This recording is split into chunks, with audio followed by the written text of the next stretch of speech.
नहीं बनी गया। अब चिड़िया चुग गई खेत फिर पछताए क्या होत। तो जो चिड़िया खेत चुग जान किसान जिन्ना मर्जी रोए पिटे फायदा ही कोई नहीं। आ दो भाई साडे जट साहब आए ने मलक साहब आए ने एक सियाणा बंदा नाल लियाण वाली अकलमंदी की। इन्हां ने गां इन्हां नूं दुध चवाया 13 लीटर एक टाइम का 26 लीटर ਉਹਦੇ ਕੋਲ ਦੁੱਧ ਵੇਖੋ ਮੋਟਰਸਾਈਕਲ ਤੇ ਕਿਤੇ ਬੰਦਾ ਡਿੱਗਦਾ ਹੀ ਤੇ ਦੁੱਧ ਇਹਨਾਂ ਨੂੰ ਚਵਾ ਕੇ ਇਹਨਾਂ ਨੂੰ ਆਖਿਆ ਸੀ ਕਿ 6,90,000 ਦੀ ਗਾਂ ਹੋਣੀ। ਭਾਈ ਉਹਨਾਂ 6 ਲਾਇਆ 6.5 6.5 ਚਲੋ 6.5 ਲਾ ਕੇ ਚਲੇ ਗਏ। ਮੈਂ 6 ਸੀ ਆਖਿਆ ਜੀ ਭਾਬੇ ਹੋਰੀ ਆਏ ਨੇ ਉਹਨਾਂ ਜਦੋਂ ਗਾਂ ਛਾਂ ਵੇਖੀਏ ਉਹਨਾਂ ਇਹਨਾਂ ਨਾਲ ਦੌਰ ਫਿੱਟ ਕੀਤਾ ਵੀ ਗਾਂ ਤੇ ਜਿਹੜੀ ਉਹ ਤੁਹਾਡੀ ਕੀਮਤੀ ਹੈ ਤੁਸੀਂ ਲੈਂਦੇ ਕਿਉਂ ਨਹੀਂ ਪਏ ਕਿਉਂ ਗੈਸ ਦਿਓ ਕਿਰਾਇਆ ਵੀ ਕਸੂਰ ਦਾ 20-25,000।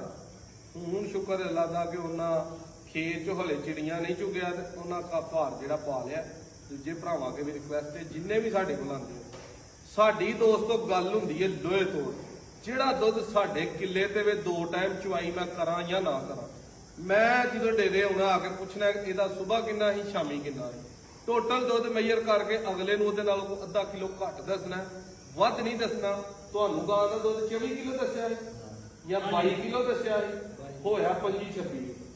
ਜਿਹੜਾ ਦੱਸਣਾ ਜਿੰਨੀਆਂ ਦੂਜੀਆਂ ਤੋਂ ਹਚੋਈਆਂ ਨੇ ਡੇਰੇ ਤੇ 12-14 ਗਾਵਾਂ ਕਿਸੇ ਦਾ ਦੁੱਧ ਜਿਹੜਾ ਆਖਿਆ ਉਹਦੇ ਤੋਂ ਘਟਿਆ ਤੇ ਨਹੀਂ। ਜੱਟ ਸਾਹਿਬ ਗੱਲ ਜਿਹੜਾ ਖੜਕ ਕੇ ਕਰੋ ਠੀਕ ਹੈ ਸ਼ੰਦ ਤੋਂ ਹਾਈ ਭਾਈ ਸਿੱਧੇ ਡੇਰੇ ਤੋਂ ਤੁਹਾਨੂੰ ਇਹ ਚੁੱਕ ਲਿਆ ਗਿਆ ਜੱਟ ਸਾਹਿਬ ਅੱਗੇ ਲੱਗੋ ਨਹੀਂ ਤੇ ਇਹਨਾਂ ਨੂੰ ਗਾਂ ਜਿਹੜੀ ਇਹ ਭਰਾਵਾਂ ਨੂੰ ਦੇਤੀ ਹੈ ਬੜੀ ਮੁਹੱਬਤ ਨਾਲ। ਮਲਕ ਸਾਹਿਬ कैसा लगा भाई ने आके हम बोली जाना तो इनको गल दसो बहुत अच्छा लगा तुर क्यों गए हो गल अंदर की गल जट साहब को गल आखी नहीं पैसे बड़े ज्यादा है तां जुड़ गया लेकिन फिर तुसा उन्हां दी लईए की वजह ਗੱਡੀ ਚ ਬਹਿ ਕੇ ਮੋੜ ਬਸ ਮੈਂ ਕਿਹਾ ਯਾਰ ਆਏ ਤੇ ਹੋਇਆ ਯਾਰ ਬੰਦੇ ਨੂੰ ਦਵਾਵਾਂ ਦਵੋ ਜਿਹਨੇ ਗਾਂ ਤੁਹਾਨੂੰ 25-30 ਲੀਟਰ ਵਾਲੀ ਦਵਾਤੀ ਹੈ ਉਹ ਗਾਲ ਦੋਸਤੋ ਹੁਣ ਕੋਈ ਭਾਈ ਦਾ ਹੱਥਾ ਨਾ ਕਰੇ। ਹੋਰ ਗਾਵਾਂ ਕੋਲ 15-20 ਖੜੀਆਂ ਨੇ ਲੇਕਿਨ ਉਹ ਸਿੰਘਾਂ ਵਾਲੀ ਫੇਲ ਹੋ ਗਈ ਜੇ ਕਾਫੀ ਭਾਈਆਂ ਨੇ ਇਹਦੇ ਵੱਲੋਂ ਡਿਮਾਂਡ ਕੀਤੀ ਸੀ।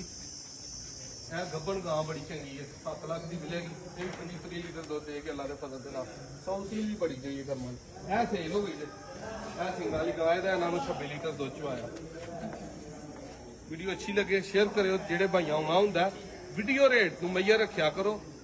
ਜੋ ਵੀਡੀਓ ਰੇਟ ਹੁੰਦਾ ਉਹੀ ਸਾਡਾ ਫਾਈਨਲ ਹੁੰਦਾ। ਆ ਕੇ ਇੱਥੇ ਸੌਦੇਬਾਜ਼ੀ ਵਾਲਾ ਸਾਡੇ ਕੋਲੋਂ ਕੰਮ ਹੀ ਨਹੀਂ ਹੁੰਦਾ।